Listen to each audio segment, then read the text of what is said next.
आणि या क्षणाची एक मोठी बातमी आपण पाहतोय, अल्पवयीन आरोपीने उत्तरं दिलेली नाही। आताची महत्त्वाची बातमी, सूत्रांनी ही साम टीव्हीला माहिती दिलेली आहे। पुणे ड्रंक अँड ड्राइव्ह प्रकरणी अल्पवयीन आरोपीची चौकशी करण्यात आलेली आहे। पुणे पोलिसांनी ही चौकशी केलेली आहे, मात्र यावेळेला अल्पवयीन आरोपीने उत्तरं दिलेली नाहीत।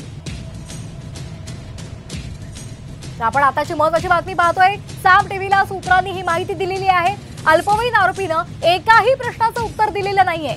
पुणे ड्रंक अँड ड्राइव्ह प्रकरणामध्ये पुणे पोलिसांनी या अल्पवयीन आरोपीची त्याच्या आईसमोरच चौकशी केलेली आहे, मात्र या अल्पवयीन आरोपीने एकाही प्रश्नाचं उत्तर दिलेलं नाही। आताची महत्त्वाची बातमी आपण पाहतोय, अल्पवयीन आरोपीने उत्तरं दिलेली नाहीत, एकाही प्रश्नाचं उत्तर त्याने दिलेलं नाही। साम टीव्हीला ही सूत्रांनी माहिती दिलेली आहे। पुणे ड्रंक अँड ड्राइव्ह प्रकरणी आज अल्पवयीन आरोपीची चौकशी झालेली आहे। पुणे पोलिसांनी ही चौकशी केलेली आहे, मात्र त्याने एकाही प्रश्नाचं उत्तर दिलेलं नाही। साम टीव्हीला ही सूत्रांनी माहिती दिलेली आहे, अल्पवयीन आरोपीने प्रश्नांची उत्तरं दिलेली नाही, एकाही प्रश्नाचं उत्तर या अल्पवयीन आरोपीने दिलेलं नाही। ही माहिती साम टीव्हीला सूत्रांनी दिलेली आहे। आताची महत्त्वाची बातमी आपण पाहतोय, अल्पवयीन आरोपीची त्याच्या आईसमोरच चौकशी करण्यात आली, मात्र यावेळी अल्पवयीन आरोपीने एकाही प्रश्नाचं उत्तर दिलेलं नाही। या संदर्भात अधिक माहिती घेऊयात आमचे प्रतिनिधी सचिन जाधव यांच्याकडून। सचिन, का अधिकचे अपडेट्स मिळत आहेत? आरोपीने एकाही प्रश्नाचं उत्तर दिलेलं नाही।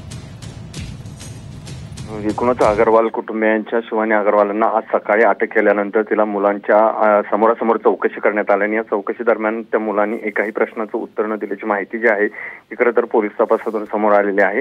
या संदर्भात जी ब्लडच्या फेरफार प्रकरणी शिवानी अग्रवालला पोलिसांनी अटक केलेली आहे आणि त्याच संदर्भात खरं तर पुणे पोलीस बाल सुधार गृहात शिवानी अग्रवाल आणि जो आरोपी अल्पवयीन मुलगा आहे त्यांची समोरासमोर चौकशी करत होते, मात्र त्या प्रकरणात त्या मुलांनी कुठलीही प्रतिक्रिया जी आहे ती दिली नसल्याची पोलिसांची माहिती आहे। त्यामुळं एकूणच जो तपास करायचा आहे त्यामध्ये अजूनही अडचणी वाढण्याची शक्यता आहे। त्यामुळं ब्लड फेरफार प्रकरणामध्ये ससूनमधील जे डॉक्टर 3 अटकेत आहेत, एकूणच या ठिकाणी बाकीचा तपास सुरू आहे। तो तपास आता याच्यामुळे थांबण्याची शक्यता आहे। त्यामुळे त्या मुलाकडून कुठलीही प्रतिक्रिया जी आहे ती आली नसल्याची माहिती आता समोर येते।